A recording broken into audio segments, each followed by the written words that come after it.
Rizal. Ya, jauh, boy. Saya nggak mau ngelangkain Rizal, Bang. Bang, menanggapi status tersangka dan akhirnya ditahan, benar kata Bang kemarin, Bang, seperti apa, Bang? Nikita Mirzani. Iya, Bang.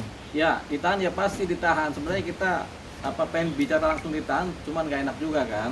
Cuman memang setiap kasus yang sifatnya adalah pidana pemerasan, terutama ya, penganiayaan berat, pembunuhan, pemerasan, pencurian, perjudian, itu pasti ditahan, begitu. Nah, tapi kalau kasus masih pencemaran nama baik atau TPPU masih belum tentu ditahan. Tapi ketika ada kasus pasalnya adalah pemerasan dan memenuhi unsur sebagai tersangka, itu pasti ditahan. Jadi judi, pemerasan, penganiayaan berat, pembunuhan, pencurian, itu pasti ditahan. KUHP pada umumnya ya. Jadi itu dia. Jadi makanya cuma kita kan tidak mau mendahului kehendaknya atau niatan atau putusan dari Polda Metro kan, tapi memang hukumnya begitu. Nah, aturan-aturan yang berlaku itu begitu. Jadi memang Nikita misalnya ketika dia kasusnya adalah pemerasan dan dia sudah terpenuhi unsur sebagai tersangka yang didasarkan oleh hasil penyidikan, dia pasti ditahan. Makanya tadi kan dia ditahan kan? Nah, pasti ditahan. Jadi dia ditahan untuk 20 hari ke depan. Oke Bang, untuk kasus pemerasan sendiri yang notabene-nya di atas 5 tahun ada TPPU segala macam ya Bang, bisa gak sih Bang mengajukan apa sih penundaan lah istilahnya bahasa Penangguhan penahanan. Jadi semua kasus seperti perjudian, pemerasan, kemudian penganiayaan berat, pembunuhan, pencurian itu memang ditahan pasti ya. Tapi kemudian kalau mengajukan permohonan penangguhan penahanan bisa juga mengajukan permohonan penangguhan penahanan. Tapi kemungkinannya kecil untuk ditangguhkan. Mengingat kasus-kasus yang seperti ini tadi ya. Karena ini adalah konsensus yang sebenarnya berlaku di kalangan internal aparat penegak hukum. Jadi kalau ada orang judi pasti ditahan. Sama kayak narkoba pasti ditahan. Nah, kalau kemudian kita mengajukan penangguhan penahanan, ya boleh-boleh saja pengacaranya atau keluarganya mengajukan permohonan penangguhan penahanan, tapi kemudian kemungkinan untuk dilepaskan atau ditangguhkan itu kecil sekali gitu. Benar-benar keadaan khusus yang kemudian polisi berani atau penyidik berani kemudian menangguhkan. Oke Bang, ini kan ada 4 orang ya Bang ya yang dilaporkan. Iya. Yang menyebut sangkanya dulu. Iya. Ini yang berteriak overclaim, ini yang di perantara. Iya. Tapi posisinya dua orang ini kan belum ada sosok apapun. Dalam hukum, apakah perantara ini juga berperan, bisa dikatakan sebagai ya udah dia paling juga bersama-sama berperan sana Iya. gitu Bang. Jadi kalau bicara perantara ada dua keadaan. Keadaan pertama, perantara ini memang secara sengaja mengetahui rencana-rencana jahat, niat-niat jahat, sehingga ketika dia tahu, kemudian dia menjadi perantara. Itu dia kemudian masuk sebagai turut serta melakukan, atau dia sebagai satu persekongkolan jahat. Kalau dia tahu niat-niat dari para pelaku utama kan. Tapi kalau dia tidak tahu, dia dasarnya kan tidak tahu, jadi dia pikirannya baik-baik aja gitu. Jadi kalau nggak ada niat jahat atau dari si perantara yang nggak punya niat jahat dan dia tidak tahu tujuan asal usul rencana dari para pelaku ini, ya yang nggak bisa kemudian dikenakan sebagai orang yang kemudian melakukan. Jadi ada pelaku utama, ada turut serta melakukan. Nah, harusnya dia kalau sebagai perantara itu turut serta melakukan, tapi karena dia nggak tahu, ya dia nggak bisa diapa-apakan begitu. Jadi dia lepas dari posisi yang terkena unsur pidana. Event itu pun sekalipun ada dalam materi gini Bang. Kalau ini kan ada rekaman yang beredar ya Bang ya. Ya. Rekaman yang beredar yang notabene juga ya dia memberikan jalan. Jadi begini-begini deh, gitu. Seperti itu kan Bang. Ya. Nah, untuk bicara soal hukum dan pasal, kita ngomong lebih berat yang mana sih Bang? Antara si perantara dengan Ya. Jadi kalau perantara ini tahu niat jahatnya, dia memang tetap sebagai perantara. Tetap hukuman terberatnya itu adalah pelaku utama. Pelaku utama ini kemudian yang dipersangkakan sebagai pasal-pasal pokok begitu. Nah, kalau pelaku penyerta itu namanya turut serta. Biasanya ancaman hukumannya sepertiga dari pelaku utama, atau dia kemudian dianggap sebagai turut serta melakukan pasal 55 KUHP. Seperti itu. Jadi turut serta melakukan ini kemudian ancamannya lebih ringan karena turut serta aja. Jadi bukan otak pelaku. Begitu. Dalam hukum pidana itu ada otak pelaku, ada pelaku, ada yang turut serta melakukan begitu. Otak pelaku kadang-kadang nggak melakukan tindak pidana, tapi dia menjadi sutradara kejahatan kan. Tapi pelakunya adalah orang lapangan. Nah, ada yang turut serta, yang pihak yang berikutnya turut serta, yang kemudian terbawa oleh keadaan. Tapi bukan berarti masuk dalam tipiring kan bang? Bukan. Kenapa? Bukan berarti masuk dalam tipiring kan? Gitu bang. Tipiring. Bukan berarti masuk dalam tipiring untuk Oh, yang hanya- begini. Tindak pidana ringan itu namanya pelanggaran. Misalnya tipiring, kita melanggar lalu lintas, itu tipiring. Jadi dibedakan antara hukum pidana sebagai kejahatan dan hukum pidana sebagai pelanggaran. Hukum pidana sebagai kejahatan itu bukan tipiring. Kalau tipiring itu ya kayak kita di lampu merah kita terobos atau kita nggak bawa SIM, itu tipiring. Tapi kalau itu pelanggaran. Tapi kalau kejahatan, pencurian, pemerasan, pencemaran nama baik, pembunuhan, penganiayaan berat, perjudian, narkotika, itu percabulan, itu adalah kejahatan. itu rata-rata di bawah 5 tahun kan? Di tipiring itu kadang-kadang cuma 1 bulan kurungan. Untuk perantara sendiri apakah masih di bawah 5 tahun apa? Oh, tergantung ininya. Kalau dia perantaranya adalah perkaranya yang ancaman hukumannya 20 tahun, misalnya perantara pembunuhan.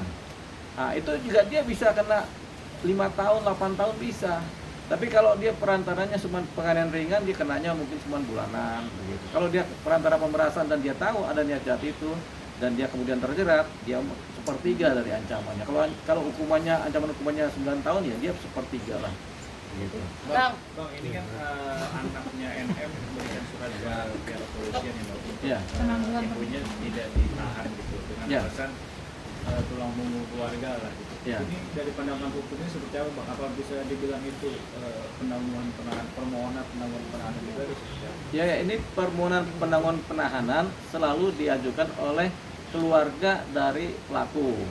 Keluarga ini adalah keluarga inti, bisa ayah ibu, bisa anak, bisa suami, bisa istri. Jadi yang dewasa ya, anak yang dewasa. Jadi si keluarga, ya inilah mereka yang melakukan permohonan penangguhan penahanan. Jadi bisa bapak ibunya, bisa anak, bisa istri atau bisa suami, gitu. Jadi mereka mengajukan. Kalau nggak ada mereka, bisa paman, begitu, atau tante. Nah, itulah yang disebut sebagai permohonan penangguhan dari keluarga. Tentunya setiap permohonan penangguhan dari keluarga selalu dibarengi dengan cerita yang sedih-sedih. Oh, ini suami saya ini tulang punggung keluarga, istri saya tulang punggung keluarga, atau saya anak, ini ibu saya mencari nafkah. Tentunya begitu, dibarengi dengan cerita-cerita seperti itu. Itulah kemudian yang menjadi kemudian pertimbangan dari pihak penyidik kepolisian yang menahan, kemudian mencari timbangan untuk kemudian berupaya atau mengambil keputusan menangguhkan. Tapi persoalannya penangguhan penahanan ini untuk kasus-kasus pemerasan, pembunuhan, kemudian pencurian, kemudian perjudian, apalagi narkotika, itu jarang sekali ditangguhkan gitu, kecuali ada pembantaran karena sakit ya. Jadi kemungkinan besar itu nggak akan digubris oleh pihak penyidik karena memang pakemnya memang nggak akan ditangguhkan kalau kasus-kasus yang seperti saya sebut tadi. Bang, soal aset ini gimana Bang? Kan kasus pemerasan Bang, nantinya gimana Bang? Karena ada uang masuk, berapa yang masuk ke kita Mirsani? 4 miliar. 4 miliar itu kan dipakai buat apa tuh? Buat beli aset kah? Buat nyewa aset kah? Buat beli mobil kah? Buat ini kah? Nah, kalau persoalan cuma pemerasan, untuk mengambil aset tersebut kita belum punya undang-undang perampasan aset, begitu. Tapi kita punya satu undang-undang tindak pidana pencucian uang, di mana dari TPPU itu aliran uang itu bisa dipakai. TPPU itu, pasal TPPU itu bisa dipakai untuk merampas uang atau aset yang kemudian sudah menjadi aset kan. Jadi kenapa makanya ada dicantumkan pasal TPPU, undang-undang pencucian uang kan? Itu supaya aset yang misalnya nih kita beli mobil, itu mobilnya bisa diambil, disita karena faktor TPPU. Jadi TPPU itu mengatur perampasan aset berdasarkan aliran uang yang sampai kemana. Jadi kalau uang ini sampai ke saudaranya di kita itu diambil juga, sampai ke rekening ibunya diambil juga, gitu. Itu yang namanya undang-undang TPPU. Makanya kenapa pemerasan ini nggak cuma pemerasan toh, TPPU-nya dipakai tujuannya apa? Untuk mengambil aset, mengambil uang atau mengambil semua uang 4 miliar yang ada yang sudah tersebar. kan ada uang 4 miliar ini ada dipakai buat konsumsi, beli bensin, beli apa, itu nggak bisa diambil itu dan kunci. Tapi kalau masih ada uang ini yang kemudian dari antar rekening dipindahkan kemana, atau kemudian dipakai membeli dan barangnya ada, itu barang yang disita. Bang, ini kan yang 2 miliar ini dipakai untuk DP rumah ya Bang, gitu loh. Iya. Sudah dipastikan seperti itu kan Bang. Ya. Lantas harus diambil kembali kah atau asetnya sendiri kah gitu Bang? Ya kalau uang buat DP rumah kan rumahnya apa sudah dipegang apa belum? Kalau rumahnya belum dipegang, uang DP yang sudah sampai ke developer diambil lagi. Begitu. Jadi uangnya masuk ke developer, rumahnya belum jadi ambil uangnya, diminta lagi sama penyidik. Developernya kalau nggak mau ngasih, dia kena pasal TPPU. Gitu. Makanya developer pasti kembalikan deh, begitu. Kalau soal dana itu dikembalikannya ke pelapor kah atau ke negara? Dikembalikan ke pelapor dong. Jadi nanti uang itu disita, baik berupa uang maupun berupa aset, disita berdasarkan aturan-aturan sita, berdasarkan dokumen-dokumen sita, berdasarkan berita acara sita. Nah, ketika sudah disita, itu tunggu sidang. Setelah sidang diputus, nanti hakim akan memutuskan karena ada TPPU-nya, ya sudah. Harta yang disita karena TPPU, uang yang disita karena TPPU ini kemudian diputuskan oleh hakim untuk diketuk palu dikembalikan kepada korban. Itu biasanya begitu. Jadi nanti uangnya itu akan kembali kepada si korban. Bang, banyak netizen yang masih perdebatan soal Reza Gladys tetap harus dijerat karena dianggap melakukan suap. Iya, Pengertian suap sendiri itu apakah masuk di situ? Apakah suap itu dalam arti harus masukkan ke institusi negara, ke kepolisian, ke kejaksaan? Jadi kita tidak mengenal suap antar subjek hukum pribadi swasta dengan swasta. Jadi tidak dikenal istilah suap kalau swasta dengan swasta. Suap itu hanya dikenal antara swasta, baik pribadi maupun badan hukum dengan pejabat negara. Jadi tidak dikenal tuh suap nyuap di wilayah swasta. Gitu. Jadi nggak ada pasal-pasal penyuapan di wilayah swasta. Jadi nggak kena. Gitu. Beda kalau si pelaku ini, misalnya pelaku ini kemudian menyuap seorang wali kota. Akhirnya ada kebijakan baru, ada putusan baru yang kemudian menguntungkan. Nah, itu namanya penyuapan. Jadi penyuapan itu hanya terjadi ketika yang menyuap adalah orang biasa atau pihak biasa atau pihak negara, dan yang disuap yang paling penting adalah pejabat negara. Jadi dalam case ini bisa dikatakan clear ya Bang, bahwa Reza Gladys itu tidak masuk melakukan dalam pasal penyuapan, itu tidak ada pasal penyuapan ya? Oh iya, si pelapor itu tidak akan masuk ke pasal penyuapan karena pasalnya nggak ada. Gitu. Pasal penyuapan tuh nggak ada antara swasta dengan swasta. Gitu. Ini kita misalnya kan bukan pejabat negara, dia swasta, si pelapor juga kan bukan pejabat negara, dia swasta. Itu nggak dikenal, nggak ada. Pemerasannya ada. Gitu. Bang, satu lagi Bang, soal ini dari komentar netizen juga soal ini kita tidak diborgol, baju tahanan tidak dipakai, maksudnya hanya disangkutkan di pundak. Itu soal aturan-aturan itu seperti apa sebenarnya Bang? Ini tergantung kepentingan dari pihak penyidikan ya. Karena ada orang yang diborgol. Sebenarnya diborgol ini tujuannya apa? Supaya jangan melarikan diri, kabur. Jadi tergantung keyakinan dari penyidik. Kalau penyidik yakin bahwasanya si tersangka ini kemudian memang kooperatif dan tidak melarikan diri, ya sudah, dia jalan juga nggak apa-apa. Banyak kok para tersangka yang kemudian tidak diborgol karena memang secara analisa penyidik ini si tersangka ini nggak punya potensi melarikan diri. Nah, diborgol itu tujuannya supaya jangan melarikan diri. Tapi kalau dia nggak punya potensi, pertimbangan penyidik ya dia nggak perlu diborgol. Yang penting masih di lingkungan kantor kepolisian. Gitu. Berarti Tapi subjektif dari penyidik aja gitu. subjektivitas dari penyidikan. Kecuali kalau dia ditangkapnya di mana, di luar, mau dibawa ke polisi, itu harus diborgol supaya jangan lari, karena itu di luar kantor kepolisian. Tapi kalau ini kan di luar kantor kepolisian, dia lari pun pasti mentok-mentoknya kan kekurung juga kan gitu.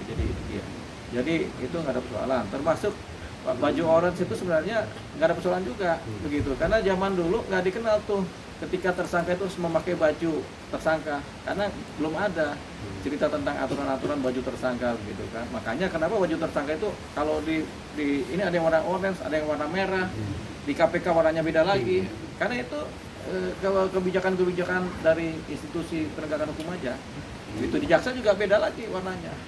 Bahkan di antara kepolisian satu pakai baju tersangka warna biru, satu baju tersangka warna putih, satu lagi warna orange. Itu bebas saja. Itu semua simbol nomornya aja nanti nomor tersangka. Dan itu nggak penting-penting amat. Sebenarnya prinsipnya tersangka itu nggak perlu ada baju seragam tersangka juga nggak apa-apa sebenarnya. Karena dari zaman dulu nggak dikenal seperti itu. Jadi bukan berarti itu diistimewakan. Bukan kewajiban, Bukan keistimewaan juga ya bang? bukan keistimewaan juga. Begitu. Tapi netizen kan menganggap kayaknya kalau artis aja bebas bisa nggak pakai, sedangkan rakyat biasa aja harus Banyak pakai orange. banyak rakyat biasa yang nggak terekspos yang juga nggak pakai. Banyak yang cuma pakai baju biasa jalan aja gitu. Cuman kan nggak terpublikasi banyak. Jadi pikiran-pikiran seperti itu kan harus dijernihkan bahwasanya kewajiban memakai baju tahanan itu nggak wajib sebenarnya. Gitu, cuman etikanya atau kebijakan-kebijakan dari institusi itu yang kemudian dijalankan. Tapi nggak wajib karena di aturan-aturannya tidak wajib. Di KUHP itu nggak diatur secara jelas mengenai baju seragam. Gitu. Hanya kebijakan dari institusi aparat penegak hukum, kejaksaan, KPK, kepolisian, ya beda-beda mereka punya ininya. Oke, Bang, ini kan soal pemerasan dan TPPU, tapi ditahannya di narkoba nih bang. Iya. Seperti apa nih bang? Hah? Bawanya ke narkoba. Oh, dibawa ke ruang tahanannya. Iya. Pemerasan itu selalu kasusnya adalah di pidana umum, krim umum. Kalau dibawa ke ruang tahanan narkotika itu nggak ada persoalan, karena kalau tahanan di Pidum penuh, pindah aja ke ruang tahanan narkotika yang nggak mesti kosong. Kalau di sana juga penuh atau di Polda penuh, pindah ke Polres, bisa begitu. Karena tahanan itu tidak mengenal ini aja, tidak mengenal status gitu. Ruang tahanan aja begitu. Kalau di Polda penuh, di Polres penuh, pindah ke Cipinang atau pindah ke Salemba sebagai titipan tahanan, atau titip ke Kejaksaan atau titip ke Brimob, bebas saja. Yang jelas itu ada ruang tahanannya, namanya tahanan titipan. Tahanan titipan singkatnya tahti, gitu, seperti itu. Siap. Oke. Oke. Oke bang. Bungkus.